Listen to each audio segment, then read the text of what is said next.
Muito bem. Para finalizar o mês de agosto, mais um papo reto. Vamos esperar a galera aparecer aqui para a gente poder começar o nosso bate-papo, que hoje é com a Camila Maia. A Camila, que é jornalista e vai comentar um pouquinho para a gente aqui sobre o jornalismo em tempos de pandemia, sobretudo aí no Brasil, que além de pandemia a gente tem uma série de outros problemas. Acompanhe a gente e muito obrigado pela sua presença aqui. Vamos aguardar mais um pouquinho para ver se a galera chega por aqui.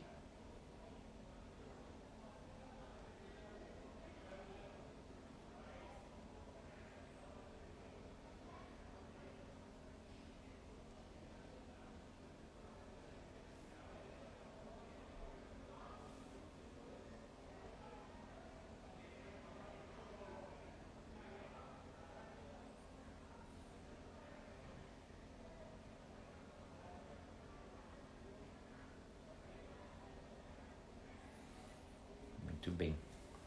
A Camila já apareceu por aqui. Eu já vou convidá-la para a gente começar esse bate-papo.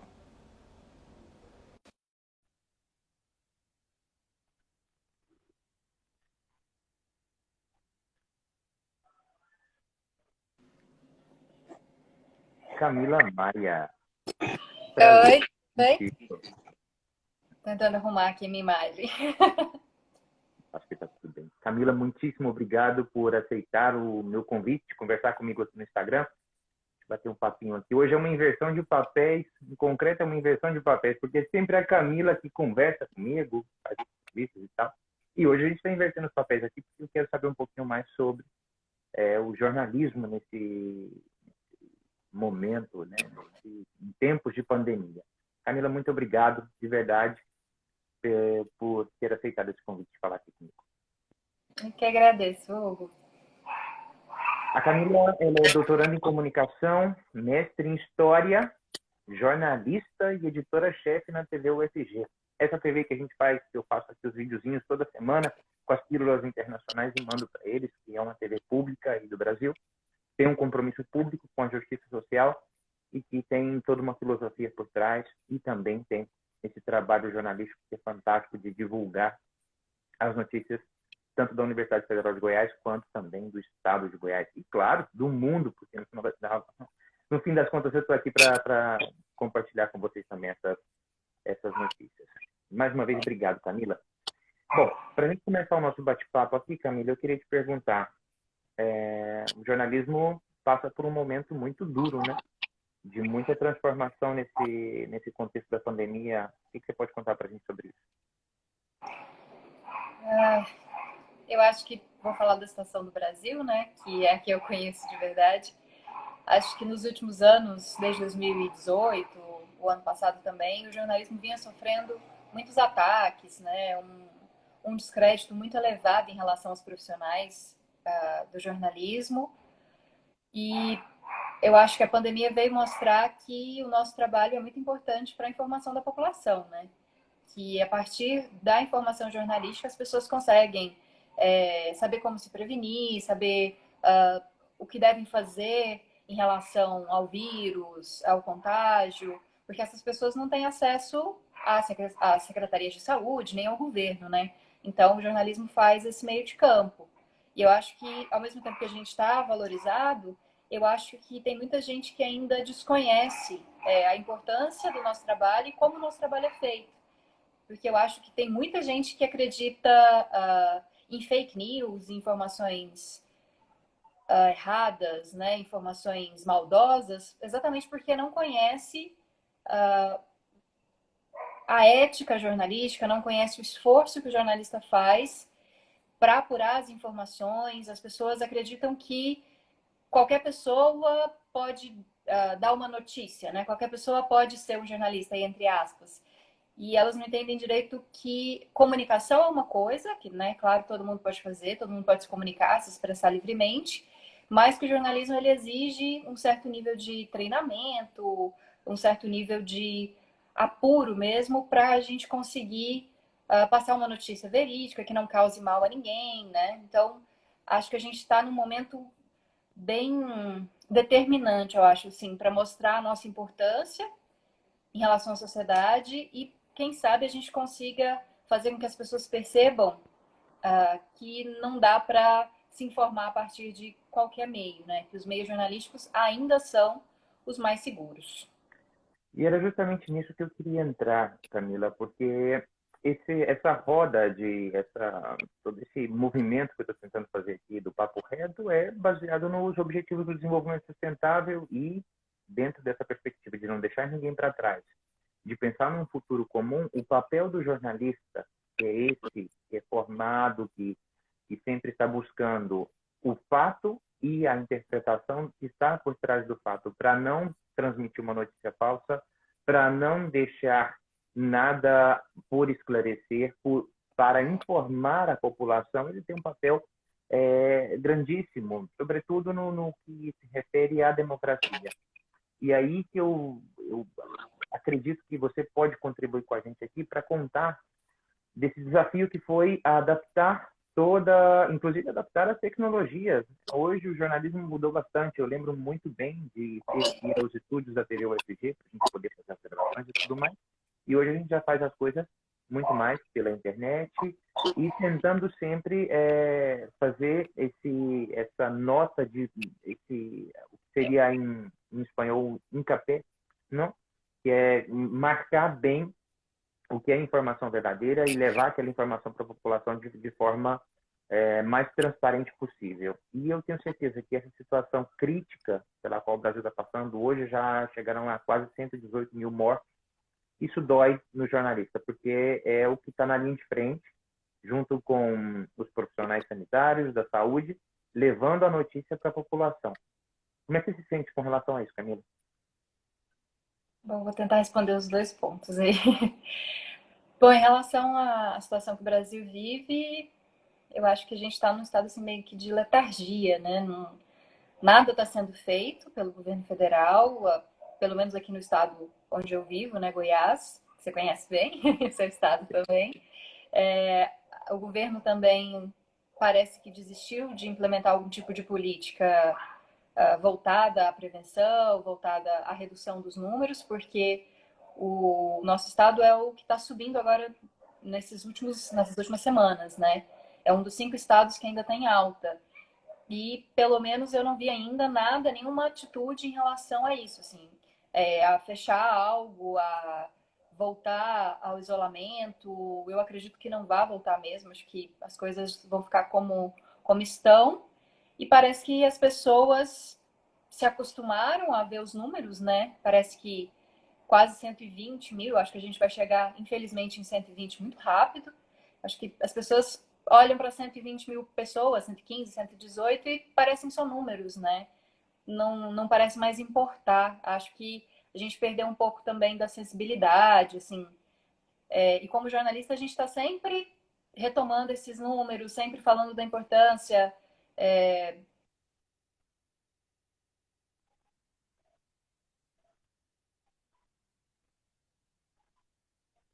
Parece que eu perdi a conexão com a Camila. Meu celular tinha apagado, acho que ele superaqueceu. Bom, acho que sim. Estão me vendo? Sim. Estão me vendo? Sim. Porque acho que o meu celular superaqueceu aqui no calor do Goiás. E ele deu uma apagada que eu não entendi. Vou ficar mais atenta para ver se ele não apaga de novo. Camila, você falou no ponto de que as pessoas já estão se acostumando com os números e que vocês, jornalistas, trabalham com os números a diário e é um desafio trabalhar com isso. Pode continuar.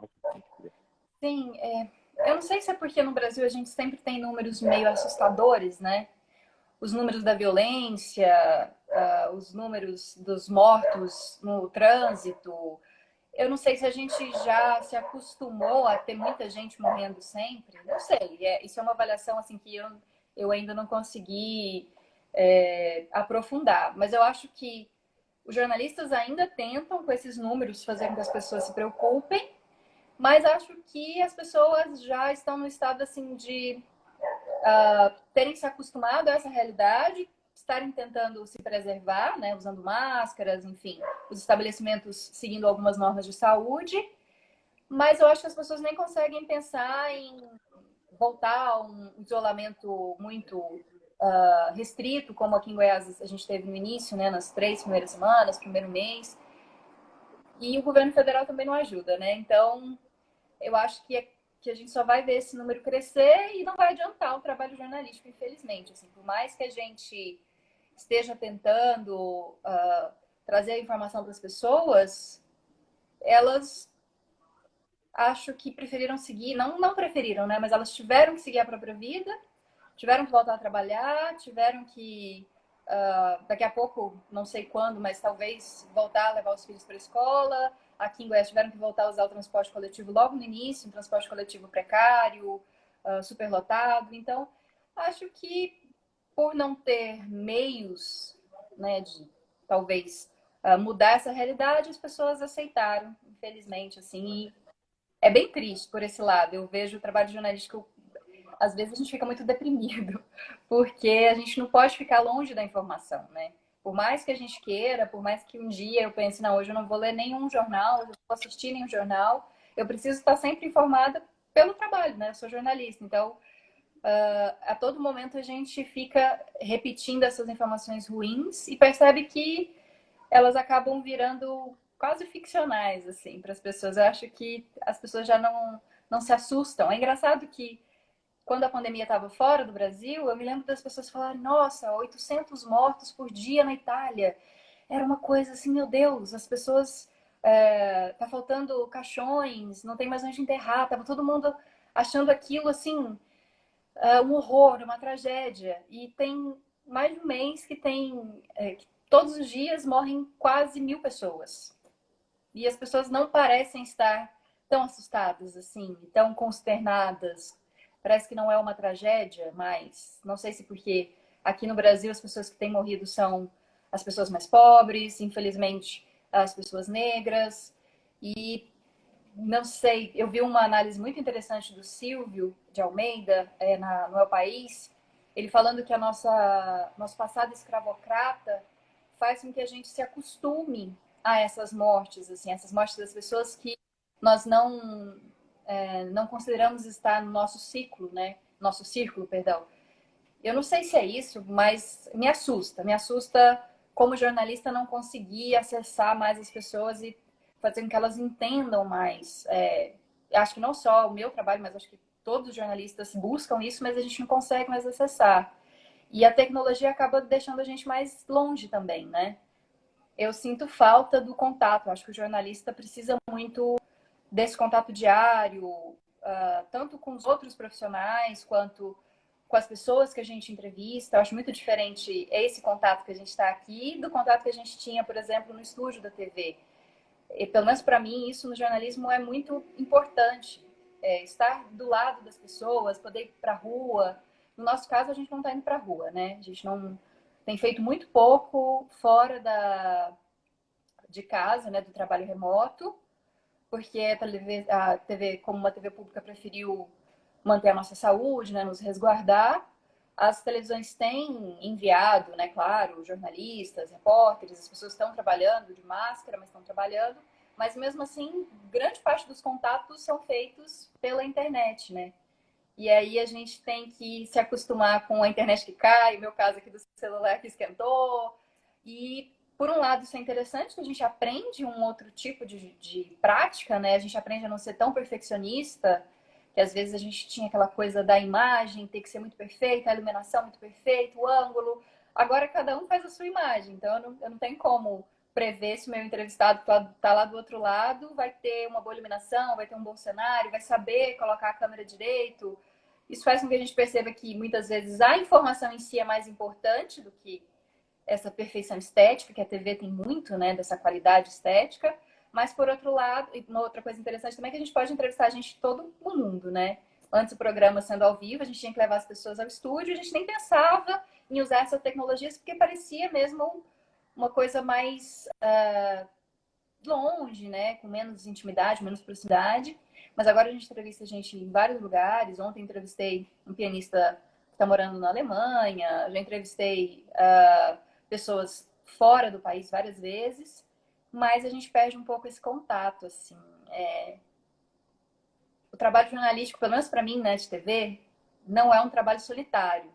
É um trabalho muito feito em grupo, né, no coletivo. E, pelo menos eu, como jornalista, sinto falta desse trabalho coletivo, assim, sinto falta da possibilidade de interação face a face. Acho que eu respondi, não sei. Sim, claro. Imagina, tá super bacana, tem muita gente participando aqui. Muitíssimo obrigado às pessoas que estão acompanhando. Inclusive, tem um comentário aqui, eu acredito que é Ben-Hur Avelino, diz o seguinte: é triste porque é sempre um cenário de muita negação. Trabalho com vendas e o que mais escuto de clientes e próximos é: eu parei de ver jornal, senão eu ia pirar. E ele segue: manter-se informado seria o mínimo e o governo tem tentado limitar as informações, distorcer as informações, o que complica ainda mais o cenário. E nesse ponto, Camila, que eu queria conversar com você, claro, gera uma depressão, uma tristeza no jornalista, porque a população acaba se acostumando com esses números tão altos todo o tempo. Eu lembro que houve uma mudança, mais ou menos, nas linhas jornalísticas brasileiras do início da pandemia, que era tentar convencer a população de que, por favor, fiquem em casa, por favor, fiquem em casa, porque é a única solução que a gente tem até hoje, que é o isolamento social e esse distanciamento, não só no Brasil, como aqui na Europa, nos Estados Unidos e, inclusive, a Coreia do Sul, que é um dos países que teve a melhor gestão da crise do coronavírus, está voltando a confinar a população. E aí, no Brasil, essa mudança acabou acontecendo de confinamento, de quarentena, para tentar buscar uma linha de dar esperança para a população, e não sei se eu posso estar me equivocando aqui, você pode me esclarecer, que é de ter essa ideia de que daqui a pouco a gente vai ter uma vacina. Então, vamos Sim. noticiar os inúmeros testes de vacina, e é uma coisa que eu estava comentando com alguns amigos, Camila, que aqui fora, o que se fala das vacinas é ínfimo, é quase zero em todas as coberturas de jornais, de telejornais, porque a vacina não existe. A vacina ainda está em teste, as várias vacinas, ou seja, não se gera uma expectativa na população, o que eu, talvez, equivocadamente, eu não sei, mas é o que eu noto de vez em quando nesse intercâmbio de informações. Sobretudo porque também o governo federal não faz o papel dele, que é transmitir essa sensação de liderança, de controle sobre a situação, que é uma coisa que acontece nos outros países. O que você tem para dizer para a gente sobre isso? Nossa, eu até canso, assim, porque é triste falar disso. É assim, pensando no governo federal primeiro, né? Só quando a gente tinha... Pensa, a gente não tem uma pessoa que esteja realmente responsável, né, pelo Ministério da Saúde, uma pessoa capacitada há meses. No início, com o Mandetta, com o Tais, a gente tinha tentativas, né, de uma política, acho que mais o Mandetta, que teve um pouco mais de tempo, ele buscou fazer isso, ele buscou seguir as orientações, mas depois eu acredito que até o governo tenha preferido, né, manter o Pazuello lá, porque ele não ia aceitar as alternativas que um especialista, né, poderia propor em relação à pandemia. O governo nunca acreditou que essa doença ela seria uma coisa impactante, né? O presidente fala a todo momento que é uma gripezinha, que ele se curou tomando cloroquina, né? Me confundi aqui. Recentemente ele atacou os jornalistas, disse que se a Covid-19 pegasse um dos jornalistas, bundões, eles não iam se sair tão bem quanto ele. Então ele faz... Agora, tá? Isso foi notícia aqui. Isso foi notícia aqui. Nos jornais, tanto da Espanha, da Alemanha, da Itália e do Reino Unido. E assim, é de uma insensibilidade enorme, né? Primeiro, porque ele acusa a imprensa de estar fazendo... de estar divulgando informações, de estar deixando a população amedrontada, como se essa pandemia não fosse nada sério. Eles acusam a todo momento que os jornalistas estão mentindo, estão exagerando. Segundo, é uma falta de sensibilidade, acho que na verdade é a principal, né? A falta de sensibilidade com as pessoas que já foram contaminadas, com as pessoas que morreram, com as pessoas que perderam familiares. E ele usa isso na figura dos jornalistas, né? Que ultimamente tem sido o foco de ataque do Bolsonaro. Ele atacou o jornalista recentemente, dizendo que ia encher ele de porrada. Eu nunca tinha visto um presidente usar essa terminologia, pelo menos aqui no Brasil. É muito claro esse ataque aos jornalistas, né? E ao mesmo tempo que ele ataca os jornalistas e as pessoas que estão envolvidas direto ou indiretamente com a Covid, né, que estão trabalhando também com a Covid, não só que foram infectadas, a gente teve um jornalista aqui no Brasil que morreu no mês passado, o Rodrigo Rodrigues. Então, assim, chega a ser inacreditável que uma pessoa que está à frente de um país, num momento desse, no momento que milhares de pessoas estão sofrendo a perda de entes queridos, mais de 100 mil pessoas morreram e ele ainda faz esse tipo de ironia, de piada mórbida. É muito complicado e eu acho que esse papel da imprensa, realmente, no início, os jornais todos só noticiavam o isolamento, as medidas de contenção, o que deveria ser feito, a construção de hospitais de campanha, a abertura de leitos, era tudo muito focado para essa realidade. Só que a gente abriu tudo, né? Acho que no Brasil o que não está aberto são as escolas. Acho que são, sim, pensando, né, numa questão mais macro. Aqui em Goiânia, os shoppings estão abertos desde maio, se eu não me engano. Os bares abriram já desde o final do mês passado. As pessoas estão circulando se nada estivesse acontecendo. O máximo que a gente tem é o álcool em gel, a máscara. Mas eu acho que o jornalismo tenta se adequar a essa realidade, né? Então ele vai informar sobre a reabertura, né? Sobre o que os órgãos têm feito para fiscalizar as medidas que estão sendo tomadas. E por outro lado, eu acho que o jornalismo tenta dar alcança. Ai, eu parei? Eu acho que eu parei. O Hugo tá me escutando? Minha imagem parou? Eu estou te ouvindo. Sim, escutando sim. Estamos te escutando. Agora. Falei da tecnologia e estou sofrendo com ela. Eu acho que o jornalista tenta orientar as pessoas nesse sentido e tenta, claro, falar sobre o que está acontecendo. Então, como já não está mais tudo fechado, também precisa se noticiar como está aberto, o que está aberto. É interessante que aqui os esportes também já voltaram, né? Os esportes não, o futebol, né? Que é o nosso esporte principal já voltou, então já voltou o programa esportivo também, as pessoas já comentando sobre esporte, sobre os jogos que não tem torcida, mas é uma mudança interessante, assim, que desde o início da pandemia a gente tinha o jornalismo só focado na pandemia. Agora a gente já fala de futebol, já fala de outras coisas. Parece, assim, que está tudo se encaminhando para uma solução. E eu tenho uma impressão, mas é claro, de uma análise muito superficial, de que o brasileiro sempre procura uma saída mais fácil. Sempre procura um líder, uma solução rápida, algo que não precise levar muito tempo, que não seja muito complicada. Então, a gente está sempre, nessa pandemia, buscando, assim, correndo atrás do que vai curar a pandemia de uma hora para outra. O que vai me curar da Covid ou o que vai impedir que eu me contamine com um novo coronavírus. Aqui, né, a gente sabe, a cloroquina, as pessoas foram atrás das farmácias e acabaram com estoque. Há alguns meses, mas é um remédio para verme. Também eu escutei gente da minha família falando que estava tomando ivermectina, eu acho que é isso. As pessoas tomando, achando que estavam 6 meses seguras, que não iam se contaminar. No início da pandemia, tinha gente tomando água com sal, água quente com sal, umas coisas assim, tipo o Putin. Putin não, agora eu vou esquecer o nome dele, o presidente da Bielorrússia, que falou que era para tomar vodka, tomar vodka e entrar na sauna.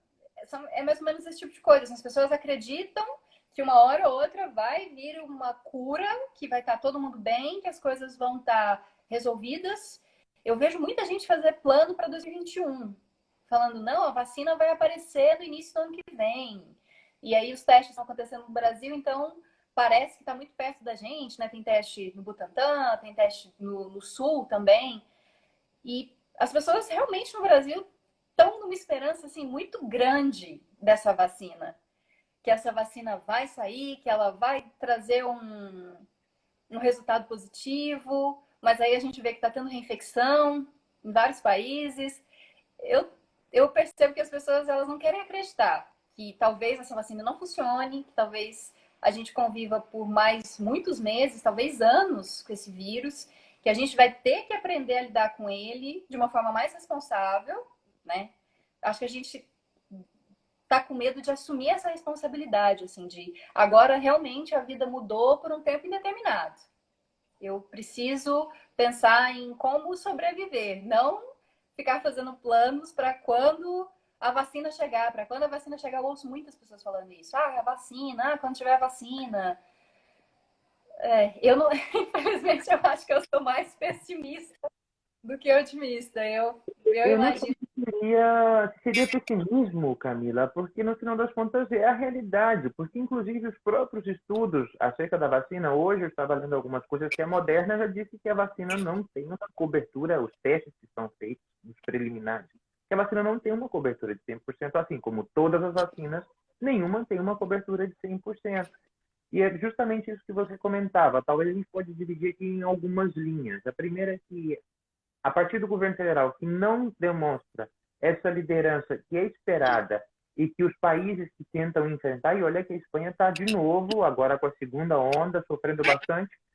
Antes, durante a primeira onda, todo o governo central estava trabalhando de forma muito unificada, né, durante o estado de emergência, e agora, por conta inclusive de questões políticas, o governo central delegou, deixou isso na mão das comunidades autônomas, no entanto, faz um trabalho completamente coordenado com elas. Há reuniões, hoje, inclusive, houve uma reunião entre os que são secretários de educação aqui das comunidades autônomas para pactar o que seria a volta às aulas, que volta na semana que vem. Ainda na semana que vem, há uma outra roda de conversa do presidente de governo, que é o primeiro-ministro daqui, com os presidentes das comunidades autônomas. Há uma coordenação que parte do nível central para as demais regiões administrativas da Espanha. E é uma coisa que a gente não vê no Brasil, porque parte primeiro da negação, por parte do líder maior do país, e logo por conta, claro, o Ministério da Saúde tem uma série de técnicos e tem muita gente trabalhando aí para fazer com que o SUS, eu tive uma conversa aqui com uma amiga minha que trabalha na Secretaria Estadual de Saúde, falando sobre o SUS, e o SUS funciona muito bem. Mas sim, essa liderança, e justamente por isso, pelos pontos que você comentava, essa necessidade que o brasileiro tem de ter um líder e de buscar uma esperança, talvez buscar um caminho mais rápido, falta aí nesse ponto porque a gente não tem essa liderança. Por outro lado, essa necessidade absurda da imprevisibilidade com relação à economia, ou seja, as pessoas precisam comer e, óbvio, se eu tenho que me isolar ou trabalhar, eu prefiro trabalhar porque eu preciso comer e alimentar minha família. E o terceiro ponto talvez seria essa esperança infinita na vacina, porque a vacina tá mais próxima do Brasil, porque os testes estão acontecendo majoritariamente no Brasil. Isso não significa que é uma vantagem, pelo contrário, os testes estão acontecendo no Brasil porque o Brasil é um dos pontos mais críticos que se pode dizer do mundo. Hoje, se não é o ponto mais crítico, talvez atrás dos Estados Unidos. Isso tudo gera muito cansaço. E é nessa linha que eu queria te perguntar, porque o jornalismo ficou muito focado nos meses de março, abril e maio na pandemia. Voltar a essa rotina de ter que dar outras notícias também é muito estranho, porque aí tem que compaginar tudo, né?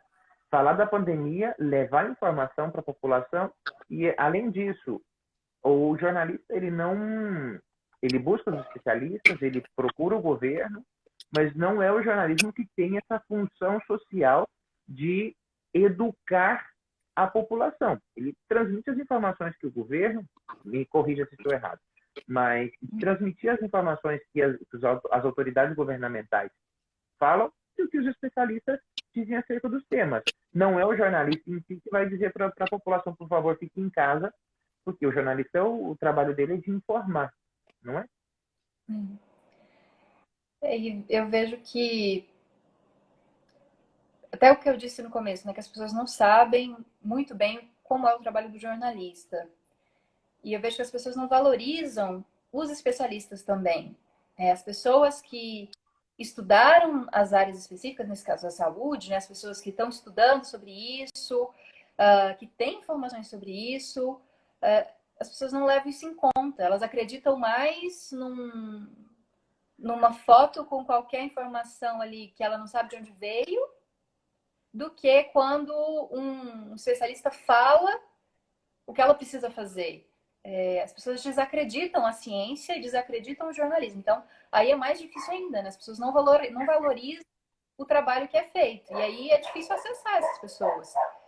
Porque o presidente diz que é um dos países que melhor está combatendo a pandemia. E as pessoas acreditam nisso mesmo sem provas. Qual que é a prova que ele tem? Ele simplesmente não dá provas porque ele sabe que as pessoas vão cobrar dele. E as pessoas não percebem que ele, como um político, como o nosso, né, o líder da nação, entre aspas, aí, o presidente, ele deveria ter um discurso embasado nesses especialistas que sabem sobre o que está acontecendo, né? Ele deveria validar essas informações e fazer a ponte, né? Também, porque tem muita gente que entra a acreditar no jornalista e acreditar no presidente, mas vai acreditar no presidente. Muitas vezes até porque votou nele, porque já acredita nele, e porque esse ataque à imprensa, então as pessoas, esses jornalistas estão querendo ganhar alguma coisa em cima, é todo mundo esquerdista, esquerdopata, e é uma máfia aí, né, internacional para derrubar o Bolsonaro. Já vi várias pessoas falando isso. E aí é complicado, porque por mais que a gente busque os especialistas, por mais que a gente tente traduzir essas informações, porque às vezes também não é fácil, né? Para uma população como a nossa, que infelizmente não tem muito acesso à educação, à cultura, à ciência, e até por um projeto político mesmo, né? É difícil ela entender esse discurso. A gente tenta traduzir esse discurso, mas a gente também é desacreditado. E o presidente não acredita na ciência. O presidente não... Porque se ele acreditasse na ciência, ele não ia ficar fazendo propaganda da cloroquina, ele não ia ficar cloroquina como se fosse uma hóstia, né? Na hóstia, eu não sou católica, mas aquela imagem dele levantando a cloroquina na frente do palácio, para mim parecia o padre levantando a hóstia quando ele tá... Não sei a palavra, mas desculpem, tá? Católicos ou pessoas assim mesmo, só fazendo um paralelo. Eu acho que ele acredita que é isso, que é a salvação, assim. É uma adoração à cloroquina como se ela fosse um ente salvador da nação, o que não é verdade de maneira nenhuma. E nesse ponto, Camila, eu acredito que, inclusive, o jornalista ele tem um segundo papel, que antes era transmitir informação e interpretá-la, e agora é desmentir tudo isso que rola pelas redes sociais. E isso também gera um desgaste e é um esforço muito grande. Antes de continuar e pedir para você comentar isso, eu quero registrar que o Paulo Jorge está dizendo, apesar do clima pessimista que a realidade nos impõe, ouvir a Camila é sempre um alento. Grande repórter, o Paulo Jorge disse isso. E a Ana Carolina comentou que o nosso tema de hoje foi o tema do TCC dela. Então, muito obrigado pela essa galera que está acompanhando a gente aqui.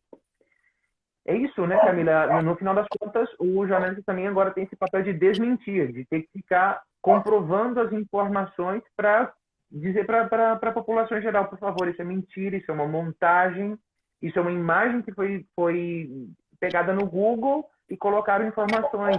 É difícil, não?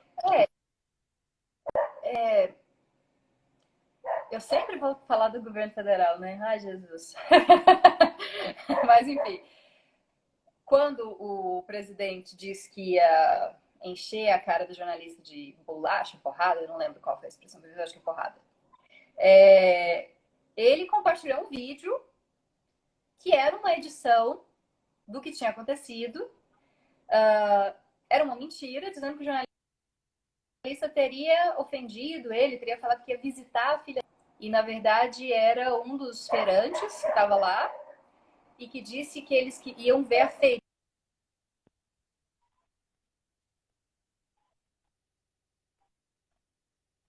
E é nítido que não é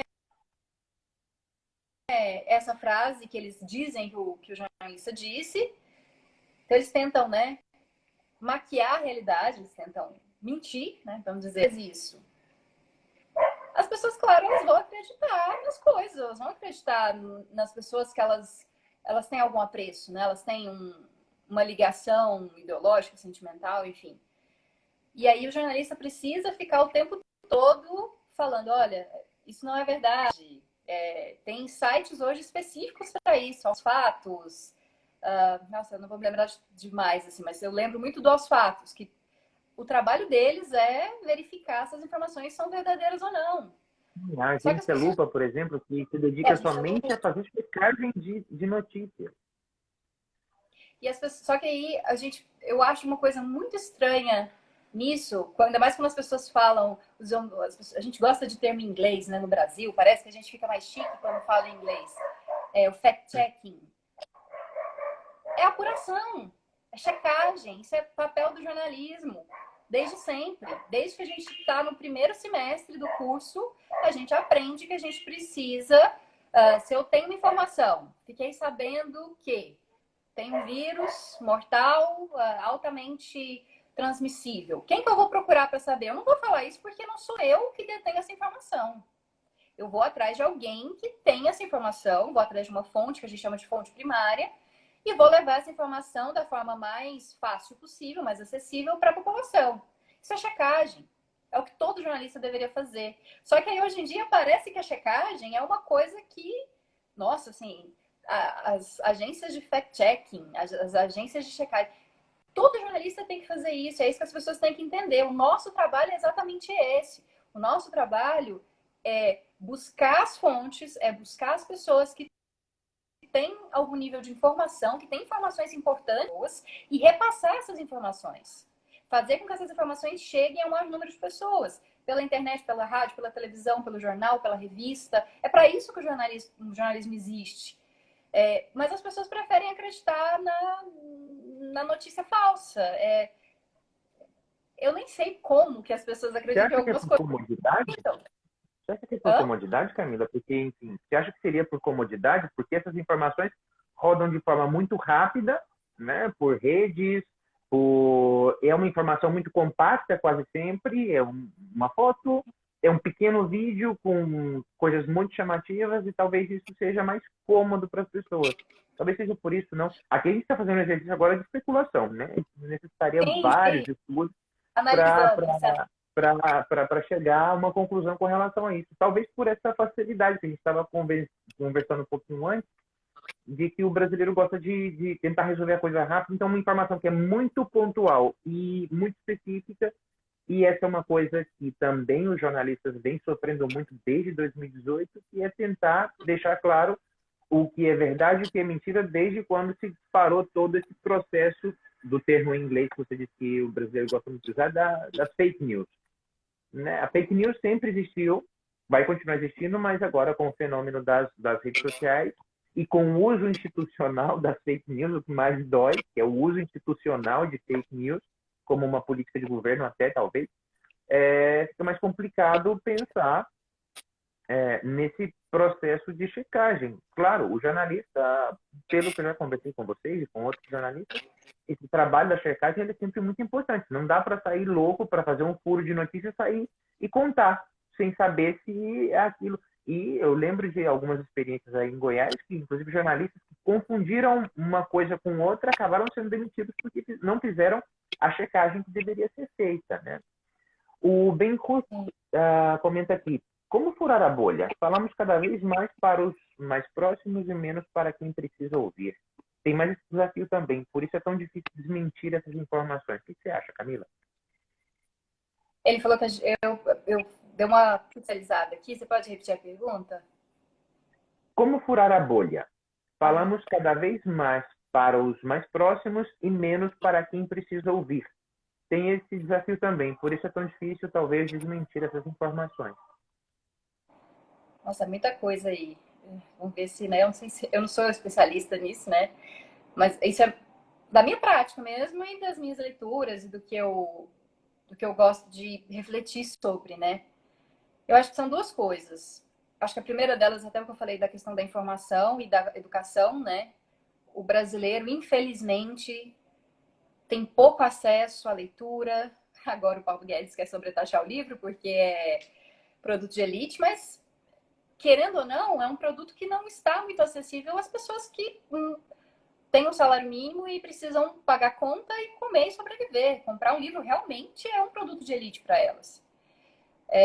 A informação, mesmo que seja pela internet, nem sempre é acessível a todo mundo. Tem gente que tem aquele pacote básico de WhatsApp, Facebook, e muitas vezes não tem acesso nem ao Google para confirmar uma informação. Então, às vezes, e está o tempo todo trabalhando, gasta horas no transporte coletivo, trabalha num serviço cansativo, chega em casa, ele vai se informar da forma que ele consegue e muitas vezes ele só tem acesso a isso. Você falou da questão do texto pequeno, né? Realmente as pessoas hoje têm muita dificuldade de ler mais do que um parágrafo. Até por isso a gente do jornalismo sempre aprende, desde os primeiros textos jornalísticos, a fazer o que a gente chama de lead, que são as principais informações estarem no primeiro parágrafo. Porque a gente sabe que as pessoas muitas vezes não vão continuar a ler a matéria. Só que nesse tempo de pandemia, com tanta informação, é muito difícil informar as pessoas em poucas palavras. Porque só para falar desse vírus, não é um vírus simples. A gente, cada dia, descobre uma coisa nova. E as pessoas não estão, claro, não conseguem acompanhar isso o tempo todo. Elas muitas vezes não têm capacidade de checar, que eu digo assim, vou acessar um site confiável para ver se essa informação é real. Muitas vezes elas nem pensam nisso porque elas não sabem o que é uma informação confiável ou não.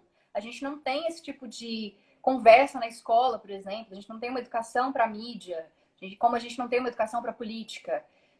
São coisas que a gente não entende, a maior parte da população não entende e que a gente acaba acreditando que muitas vezes, não faz grande importância na minha vida, mas faz. E aí, essa coisa da bolha, para mim, ficou muito clara em 2018, porque eu me fechei na minha bolha. Era tanto discurso de ódio, era tanta... Eu também. Me fazia tão mal aquela situação que eu me fechei no meu grupo, assim. Eu deixei de conviver com pessoas que tinham uma postura que era muito extremista, né? Que eu considerava, de certa forma, violenta, não violenta fisicamente, mas assim, que tinha um discurso mais violento. Eu excluí essas pessoas das minhas redes sociais porque me fazia mal não saber como reagir àquilo e o que fazer para tentar de alguma forma dialogar, porque muitas vezes isso até nem é possível. As pessoas que são de outras bolhas, né, que não as nossas, muitas vezes não estão abertas para essa conversa. Como a gente também, muitas vezes, não é aberto para conversar com o outro. Eu acho que a gente não consegue mais dialogar de uma forma civilizada, assim. O Brasil chegou num ponto em que a gente parece que é sempre uma briga de torcida, tudo. A gente está sempre apoiado nas nossas ideias e não consegue ir para escutar o outro, não consegue entender as razões do outro. É muito difícil a gente sair dessa bolha do jeito que a gente está, porque a gente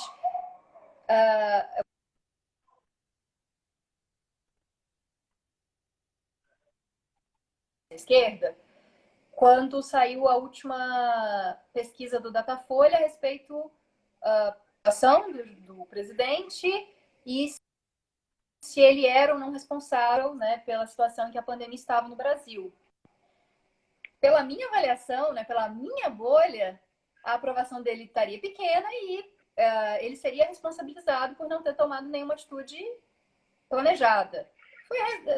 Foi totalmente o contrário. Porque eu não acesso essa bolha, eu não converso com essas pessoas, eu não tenho um amigo bolsonarista. Eu não... Quando eu vejo alguém com uma camiseta do Bolsonaro, Bolsonaro 2018, eu já me afasto. Porque Sim, eu fico com troca de medo. lado da rua, né? Vou para o outro lado da rua. Então a gente está em polos muito opostos e isso não vai trazer nenhuma solução. Pensando mesmo em país, eu acho, em projeto de país. Isso não vai trazer nenhum benefício, mas também eu pessoalmente não sei como furar essa bolha. Eu não sei como mesmo como jornalista, porque eu acho que como jornalista também a gente muitas vezes fala só para os iniciados. A gente vai discutir reforma política, a gente vai discutir economia. Muitas vezes a gente vai acessar pessoas que têm interesse por aquele assunto. Mas as pessoas que às vezes deveriam, sei lá, vou falar sobre os impactos que pode causar no Brasil o fim da farmácia popular, do abono salarial. Muitas vezes as pessoas que usam a farmácia popular e que recebem o abono salarial não vão estar escutando os especialistas falar. Elas que deveriam entender como vai atingir na vida delas, muitas vezes não vão estar sendo acessadas por essa informação. Só as pessoas que já gostam daquele assunto, que já debatem aquele assunto, ainda mais porque a gente é uma TV educativa, né? Então o nosso público é muito restrito, a nossa audiência é restrita. E muitas vezes os veículos de comunicação comerciais não estão interessados em fazer esses debates mais complicados, porque eles são parte do processo, né?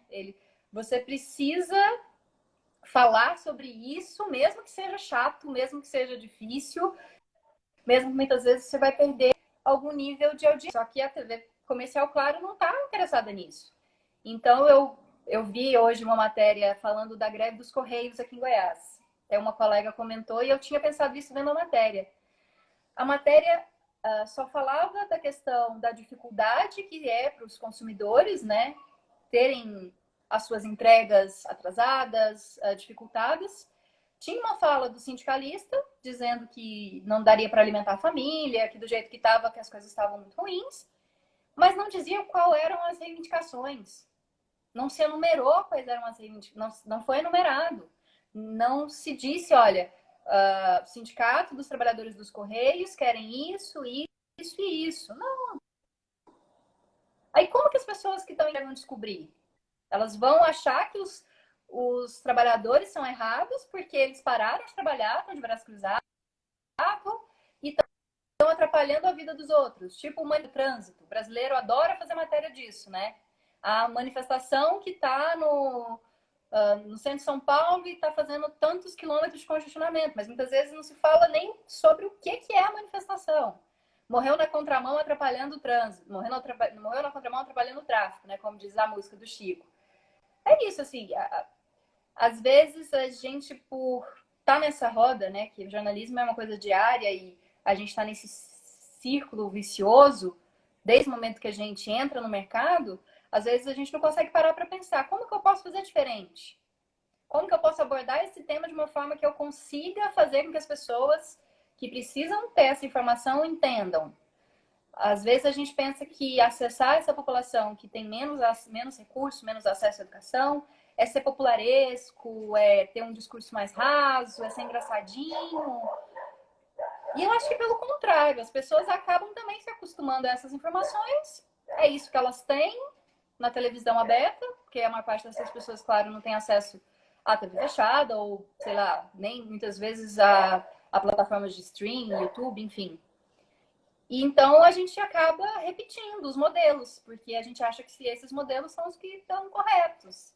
E na nossa, infelizmente, jornalista também não é uma profissão muito valorizada. Tem gente que trabalha em 2, 3 empregos, tem, sei lá, trabalha como assessor e trabalha como jornalista. Às vezes a gente não tem tempo nem para refletir sobre a nossa prática, e seria muito importante repensar como fazer com que as pessoas acessem o conteúdo. Como informar as pessoas pelo WhatsApp, por exemplo. Uma coisa que eu sempre penso, as pessoas se informam pelo WhatsApp. Eu sei que a agência pública tem um grupo de WhatsApp para informação, mas como fazer isso de uma forma relevante? Como alcançar essas pessoas que muitas vezes só têm WhatsApp como veículo de informação, né? De comunicação com o mundo. Mas a gente só faz isso quando é jogado nesse campo, né? Como agora. E muitas vezes o jornalista também acumula várias funções. Eu estou defendendo meu lado, né? Mas tem jornalista de TV, de televisão, eu falo de televisão porque eu sou de televisão, né? Que enquanto está fazendo uma matéria, está entrevistando entrevistando o governador, está com o celular aqui filmando para fazer uma outra coisa para a internet no mesmo veículo.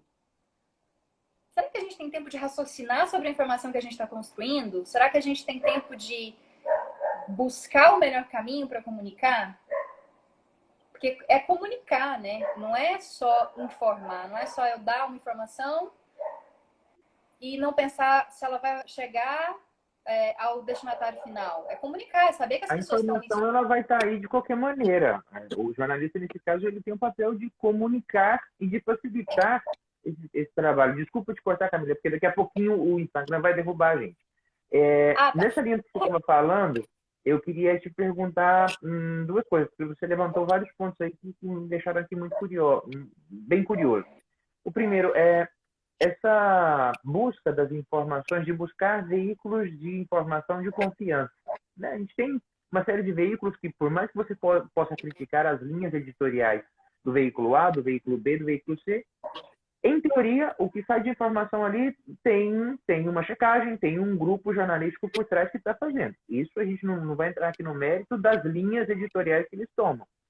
Mas como o governo federal tem por prática também criticar tudo isso, as pessoas acabam desacreditando e deixando essa checagem, que deveria ser uma checagem talvez até automática por parte nossa. Eu tenho amigos que me mandam coisas aqui e eu falo assim, isso é fake, isso é mentira, tá aqui o link para você ver a notícia de verdade, porque falar que a Câmara dos Deputados, por exemplo, vai aprovar agora o incesto como lei é um absurdo e isso não tem cabimento em nenhum lugar. Então a gente tem que fazer esse esforço. Por outro lado, esse papel que o jornalista tem de tentar levar a informação mais clara para as pessoas. Isso, na hora que você estava me comentando desses temas que são chatos, eu me lembro aqui que no afã de ter que dar a notícia, e parece ser um ciclo, né? Quando começam as chuvas em Goiânia, o asfalto se degrada e logo a gente começa a noticiar tapa buraco, buraco, buraco, buraco, trânsito, caótico, etc. E não dá tempo de analisar nem de refletir, de pensar, poxa, talvez não seria necessário noticiar todos os anos os buracos do asfalto de Goiânia e a gente fizesse uma discussão e conscientizasse as pessoas de que o asfalto precisa ser bom, precisa ser um asfalto de qualidade, mas não dá tempo, né? Sobretudo por conta da própria dinâmica das TVs comerciais, etc. E talvez porque aquilo que você também nos disse, que é a falta da educação política, da educação de finança e a falta de educação, inclusive, para a informação, para receber as informações e para ter uma participação política mais efetiva. Talvez falte isso. E era justamente nesse Sim. ponto, porque essas lives que eu estou fazendo aqui com a galera, com todos vocês, é dentro dessa perspectiva de levar um pouquinho de educação, de pensar um pouco nesses temas, porque, retomando aquilo que eu falei no começo, os Objetivos do Desenvolvimento Sustentável, a plataforma Agenda 2030, já está em marcha, a gente tem 10 anos aí para cumprir uma série de metas e objetivos que tem por tentar não deixar ninguém para trás, fazer um futuro melhor, né? A nossa casa comum, nosso futuro comum para a Terra. E eu acredito, por isso eu te convidei, mais uma vez eu agradeço todo mundo que está aqui nos assistindo, te agradeço novamente, Camila. O jornalista tem um papel importantíssimo nisso, porque a construção da democracia sem a liberdade de imprensa e os jornalistas não existe. Nenhum país que foi para frente conseguiu fazer isso de forma clara sem o jornalista e sem essa reflexão que esse exercício que nós estamos fazendo aqui nesse momento também, que é de refletir sobre o papel do jornalista, é uma coisa meio dicotômica, porque é refletir sobre o papel do jornalista e sobre tudo que está à volta do jornalista. Para finalizar a minha fala e te passar uma nova pergunta para a gente fechar, quando você falou de conversar para os seus, de falar para a bolha, de os especialistas se reúnem para falar, eu me lembrei de mais um mundo acadêmico que ele é muito aqui. Né? As pessoas que são especialistas em direito internacional falam para os especialistas em direito internacional e para a gente que está interessado em direito internacional e assim por diante. E outros temas mais, porque esses temas eles mexem com a vida de toda a população, no entanto eles acabam se fechando nesse ciclo e para romper com isso é muito complicado. Nesse ponto, os jornalistas têm o desafio de tentar transmitir essas informações mais técnicas, mais fechadas desses grupos para outras pessoas, mas por outro lado também tem que gerar interesse nesses grupos de transmitir a informação. E eu falo aqui como um mestre em ciência política, um professor de relações internacionais, que tenta, entre aspas, para não ficar feio, popularizar um pouco mais as coisas. Porque senão a gente vai ficar nessa bolha e a coisa não vai para frente. Você acha que isso também é um desafio para os próximos tempos, quando a gente fala de jornalismo, que é pegar tudo isso que é técnico e que hoje é um pouco mais acessível por conta da internet e transmitir para as pessoas? Os jornalistas, também, claro, né, os pesquisadores e as pessoas que fazem ciência, acho que a gente precisa encontrar uma forma de comunicar de forma mais fácil essas temáticas, porque senão a gente vai ficar para trás. As pessoas que estão acostumadas a fazer a fake news, né, que estão acostumadas a não se embasar em nenhum tipo de dado para dizer alguma coisa, não ter nenhuma responsabilidade, elas estão à nossa frente. Tem um monte de canal no YouTube de gente que faz isso, que acha que está, né, que tá informando aí, entre aspas, né, tá desinformando, na verdade, as pessoas estão assistindo aos montes, aos milhares e compartilhando. E, enquanto isso, existem poucos cientistas, especialistas que conseguem fazer essa comunicação mais fácil, porque não adianta eu saber muito da minha área, mas eu não saber transmitir isso. Não adianta eu falar como jornalista, sei lá, eu gosto de estudar sobre TV pública. Não adianta eu falar sobre a importância da TV pública só para pessoas que também sabem dessa importância, que também pesquisam a mesma coisa. Então, acho que tanto a academia, porque eu faço parte dela, né, quanto o jornalista, ele precisa ir atrás dessa nova forma de comunicar. A gente precisa se reinventar. Tem bons exemplos, claro, né? Se for pensar aí nos especialistas, o próprio Átila Yamarino, que tem uma importância enorme agora, né, nessa questão da pandemia, o Drauzio Varela como médico há muitos anos, né, tem tentado popularizar o conhecimento da medicina de uma Leandro forma... Carnal, Sérgio Cortella, a gente tem aí vários nomes, né? Tem até, eu gosto de citar outras coisas também, né? A menina do Tese 11, que eu esqueci o nome dela, Sabrina Fernandes, eu acredito, que fala sobre sociologia, fala sobre temas difíceis. Tem também a Rita Von Hunt, que eu sou apaixonada porque, como educadora, né? Ela é uma educadora, o Guilherme é um professor que faz a Rita Von Hunt, né? Que é a drag, o personagem. É isso que a gente precisa entender. Não estou dizendo que nós somos professores, né? Mas a gente, de uma forma ou outra, também educa a população em certa medida, na sua área de conhecimento. Eu posso tentar educar as pessoas, por exemplo, em relação aos direitos básicos que ela tem, a como ela pode acessar o serviço de saúde. De uma forma ou outra, a gente também faz parte da educação, né, da população, e de abrir os olhos dessa população para a realidade em que ela vive, como ela pode melhorar a própria realidade. E os cientistas também, as pessoas que estão pesquisando, elas precisam, de uma forma mais simples, transmitir esse conhecimento. Não adianta a gente ficar guardando conhecimento, ficar falando de forma rebuscada. Eu, pelo menos, não gosto. Assim, eu trato de temas difíceis, mas eu trato... Às vezes eu faço as perguntas mais simples do mundo, porque eu sei que a pessoa que não entende daquele assunto, se eu não partir da pergunta mais simples, ela não vai acompanhar. Porque se ela já não entendeu o que é o tema, como que ela vai se aprofundar no debate? Então, é simplificar as coisas, é perceber que se a gente quer ultrapassar essa bolha, a gente tem que ultrapassar essa bolha com informação responsável, com conteúdo responsável. Vamos ver se as pessoas, né, um dia entendem que nossa, é importante. Nós começamos aqui não foi com pessimismo, mas com uma dose de realismo, e a gente termina com esse pensamento de que tem solução, que a educação pode ajudar muito em qualquer área, tanto dentro do jornalismo, para poder vencer todo esse medo da pandemia, para trazer boas informações para as pessoas. O Instagram está me avisando aqui que faltam 1 minuto e 15 para ele me desconectar de você, Camila. Então, eu queria pedir muito agora para você dar suas palavras finais, aqui 30 segundinhos, e logo eu te agradeço. Tá bom. Bom, eu falo muito, né? Eu sou prolixa, mal de jornalista, de professora. Queria agradecer, espero de alguma forma ter feito as pessoas pensarem, refletirem, né? Que eu acho que isso que é o importante. Nada do que eu disse é uma verdade absoluta, né? Eu não sou detentora de nenhum conhecimento a mais do que ninguém, mas acho que eu gosto de pensar sobre a vida e eu acho que as pessoas precisam fazer isso também. Obrigada pelo convite.